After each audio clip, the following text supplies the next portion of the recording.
Shalom, jumpa lagi bersama channel Klavo Sukacita. Bersama saya Pendeta Asnat Mara. Saat ini kita akan sama-sama mendengarkan firman Tuhan. Sebelumnya saya mengajak kita bersatu di dalam doa. Mari berdoa. Bapa di dalam kerajaan sorga, kepadamu kami bersyukur dan berterima kasih untuk kasih dan lawatan serta penyertaan Tuhan bagi kami dalam perjalanan hidup kami hari lepas hari.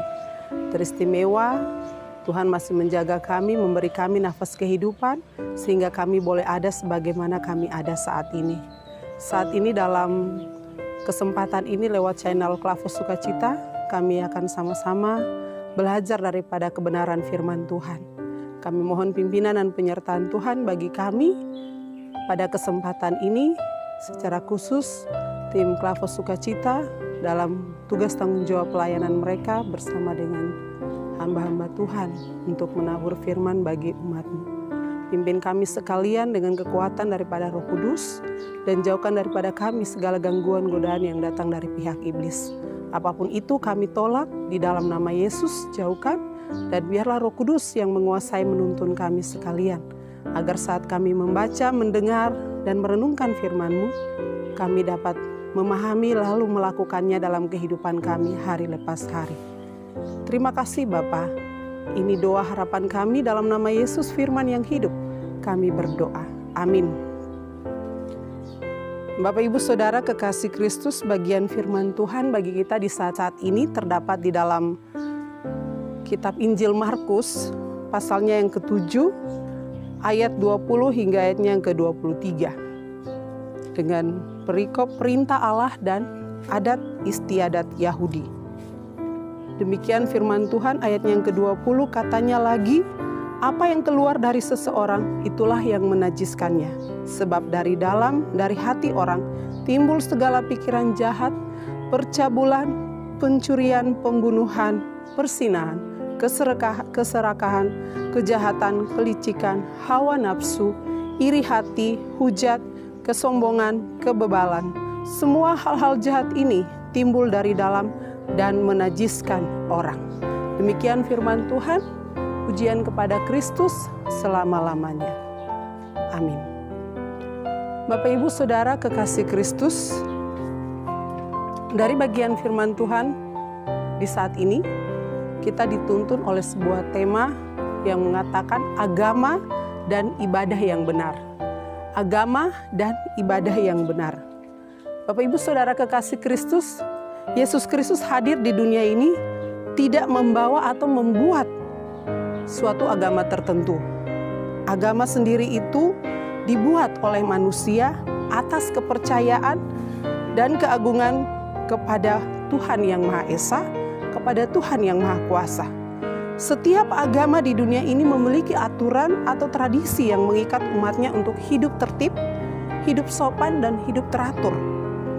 Dan sebuah agama juga selalu identik dengan yang namanya ibadah. Dan setiap agama juga memiliki tata cara dalam melaksanakan ibadah dan melakukan kehidupan mereka tiap-tiap hari. Dengan maksud agar yang mereka imani, mereka sembah yaitu Tuhan, itu dapat disenangkan, dapat dimuliakan. Nah Bapak Ibu, Saudara kekasih Kristus, apa yang dianut dan ditetapkan dalam sebuah agama merupakan kekhususan atau ciri sendiri dari agama tersebut. Contoh, saya dan pemirsa Klavo Sukacita sebagai penganut agama Kristen, kita lahir dan besar dari keluarga Kristen. Sering menggunakan tanda salib sebagai hiasan kalung, anting, gambar di dinding di rumah kita, di kendaraan pribadi, bahkan sapaan kita yang khas yaitu Shalom, puji Tuhan, haleluya.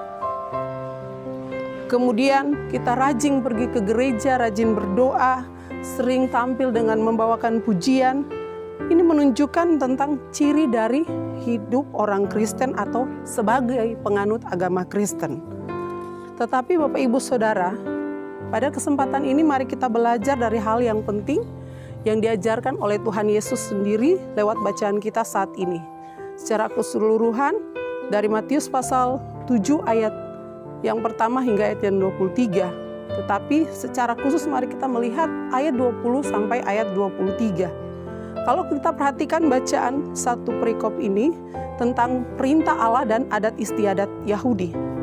Para ahli Taurat dan orang Farisi, mereka mempersoalkan kebiasaan nenek moyang mereka dalam hal membasuh tangan sebelum makan, dan apa yang mereka lihat itu tidak dilakukan oleh para murid Yesus pada waktu itu.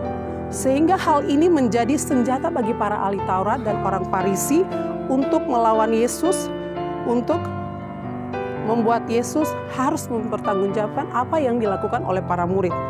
Tetapi kita lihat dalam ayat 15 dan ayat 20 Yesus menjawab, memberi jawaban atas apa yang dipertanyakan oleh ahli Taurat dan orang Farisi. Artinya Bapak Ibu Saudara bahwa berbagai tradisi, perintah atau larangan dari kepercayaan sejak nenek moyang itu jika dijalankan dengan patuh, taat, bukanlah identitas sesungguhnya dari mereka yang menganut kepercayaan tersebut. Tradisi atau kebiasaan yang dijalankan itu akan terlihat baik dan terlihat mulia jika melakukan hal yang baik, hal-hal yang benar, yang sungguh-sungguh dari hati yang tulus mengasihi Allah.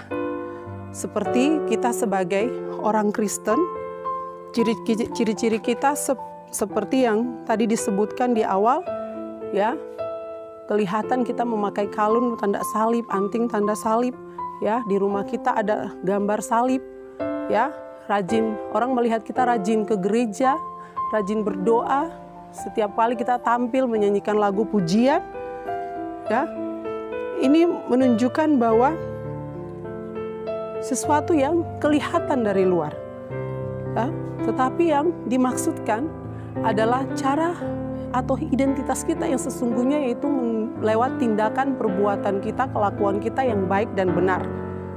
Maka hal itu yang akan menjamin kita bahwa kita telah hidup menurut perintah Allah. Bapak Ibu Saudara kekasih Kristus, sebagai orang percaya, hal yang mestinya kita lakukan dari keyakinan yang kita miliki adalah berperilaku dan berbuat hal yang baik dan benar menurut perintah Tuhan.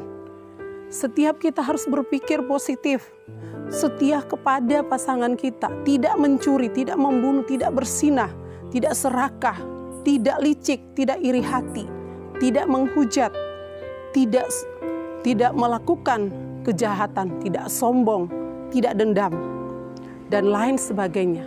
Dengan demikian, hal-hal ini kalau kita tunjukkan dalam kehidupan kita, kita lakukan dalam kehidupan kita, itu menunjukkan tentang ibadah kita yang benar. Artinya Bapak Ibu Saudara, bukan ketaatan kita kepada suatu aturan, tetapi melakukannya, ya, melakukannya. Melakukannya itu yang menunjukkan tentang identitas kita sesungguhnya sebagai orang-orang percaya, sebagai orang Kristen. Oleh sebab itu, kesempatan ini firman Tuhan mengingatkan kita sekalian untuk hidup patuh dan melaksanakan perintah Allah, ya, bukan melaksanakan kebiasaan-kebiasaan kita sebagai suatu ciri dari kekristenan kita, tetapi menunjukkan identitas kita lewat perbuatan kita, tindakan kita, kata-kata kita, ya, dengan hal yang baik dan benar, sehingga Tuhan Allah yang semakin dimuliakan dan kita orang-orang percaya umat-Nya terus menjalankan kewajiban kita, tugas kita untuk memuji, menyembah, memuliakan Dia lewat tindakan, tutur kata, dan perbuatan kita. Tuhan memberkati kita dengan firman-Nya. Amin. Mari kita satu di dalam doa. Terima kasih Bapa untuk kesempatan yang baik ini. Engkau memberi firman-Mu untuk mengingatkan kami sekalian sebagai orang-orang percaya yang ada di dalam ciri kami, status kami sebagai orang Kristen, yaitu untuk melakukan perintah Tuhan dalam kehidupan kami sebagaimana Engkau menginginkan itu lewat firman-Mu. Mengasihi Allah dan mengasihi sesama lewat tindakan, tutur kata, dan perbuatan kami hari lepas hari. Sebab itu yang berkenan, itu yang baik, itu ibadah yang benar di hadapan Tuhan. Ajar kami juga supaya kami sebagai pemirsa Kelapo Sukacita tidak hanya sebagai pendengar, tapi kami dapat menjadi pelaku daripada firman-Mu. Berkati setiap mereka yang telah mendengar firman-Mu lewat channel ini. Apapun pergumulan mereka, apapun persoalan mereka, teristimewa dalam situasi yang sulit ini, yaitu mewabahnya virus corona. Tuhan beri iman mereka teguh di hadapan Engkau, percaya dengan sungguh kepada Engkau, agar mereka dapat melewati masa-masa sulit ini. Engkau juga memberkati tim Kelapo Sukacita, baik kru maupun pelayan, dalam tugas tanggung jawab pelayanan mereka masing-masing. Biarlah diberkati oleh Tuhan, beri kuat sehat umur panjang bagi mereka, agar di dalamnya mereka senantiasa memuliakan Tuhan, lewat tugas tanggung jawab yang dipercayakan bagi mereka. Terima kasih Bapa, kehidupan kami seutuhnya kami taruh ke dalam tangan kasih Tuhan, pimpin, pelihara, dan lindungi kami selalu, untuk seterusnya kami memuliakan Tuhan dalam kehidupan kami hari lepas hari. Terpuji-puji nama-Mu ya Bapa, ya Yesus Kristus, ya Roh Kudus, dari dulu kini hingga selamanya. Amin. Shalom, Tuhan memberkati kita.